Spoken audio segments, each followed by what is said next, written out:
Short hand गुरुजी YouTube channel में आप सभी का स्वागत है। आज का डिक्टेशन 80 शब्दों प्रति मिनट की गति से है। पूरे 5 मिनट का डिक्टेशन है। डिक्टेशन की पीडीएफ आपको हमारे टेलीग्राम के ग्रुप में मिलेगी और इसकी आउटलाइन भी आपको हमारे टेलीग्राम के ग्रुप में मिलेगी।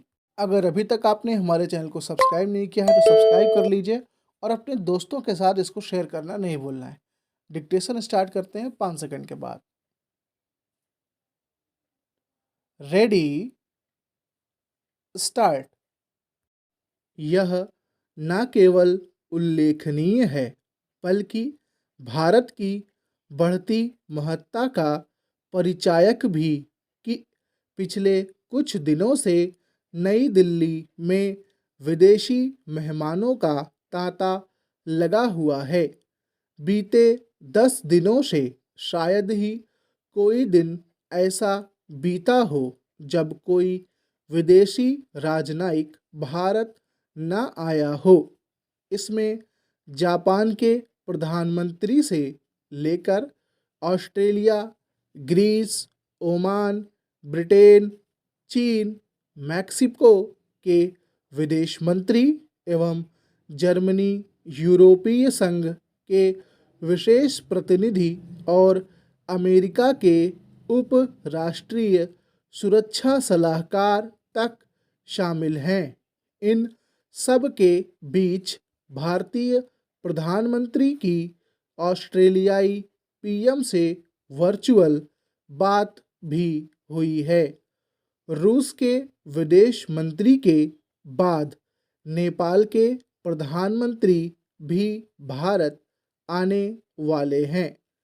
इजरायली प्रधानमंत्री को भी भारत आना था, लेकिन उनके कोरोना से ग्रस्त हो जाने के कारण उनकी यात्रा टल गई।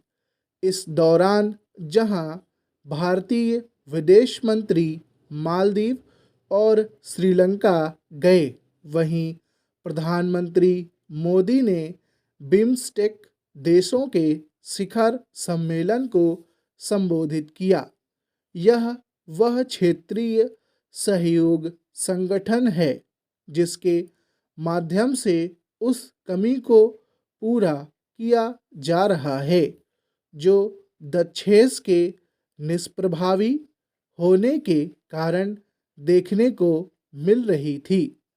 यह भी ध्यान रहे कि यूक्रेन संकट के दौरान ही भारत की सदस्यता वाले क्वाड देशों के शासनाध्यक्षों में भी संवाद हो चुका है।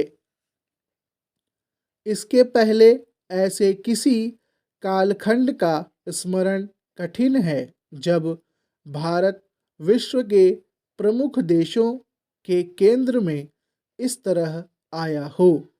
यह स्थिति इसीलिए बनी क्योंकि आज हर देश यह समझ रहा है कि भारत एक उभरती हुई शक्ति है और उससे सहयोग संपर्क आवश्यक है।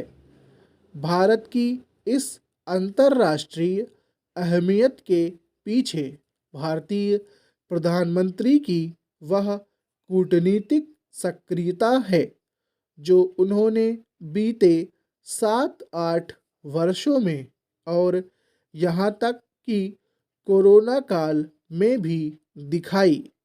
यह सहज ही समझा जा सकता है कि भारत केंद्रित कूटनीतिक सक्रियता का एक बड़ा कारण यूक्रेन संकट है।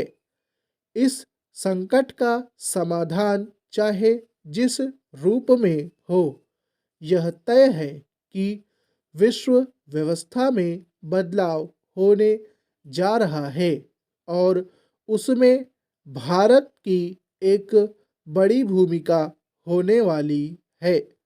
इसी कारण जहां कई पश्चिमी देश यूक्रेन मामले में भारत को अपने पाले में लाने की कोशिश कर रहे हैं, वहीं कुछ नई दिल्ली से यह जानना चाह रहे हैं कि रूस पर लगाए जा रहे प्रतिबंधों के असर का सामना कैसे किया जाए। यूक्रेन संकट को लेकर भारत ने जिस तरह किसी भी पक्ष में खड़े होने के बजाय अपने हितों को सर्वोच्च प्राथमिकता देने की अपनी नीति को रेखांकित किया है, उस पर उसे न केवल कायम रहना चाहिए बल्कि इसके लिए भी सक्रिय होना चाहिए कि रूस और यूक्रेन के बीच कोई समझौता कैसे हो। स्टॉप।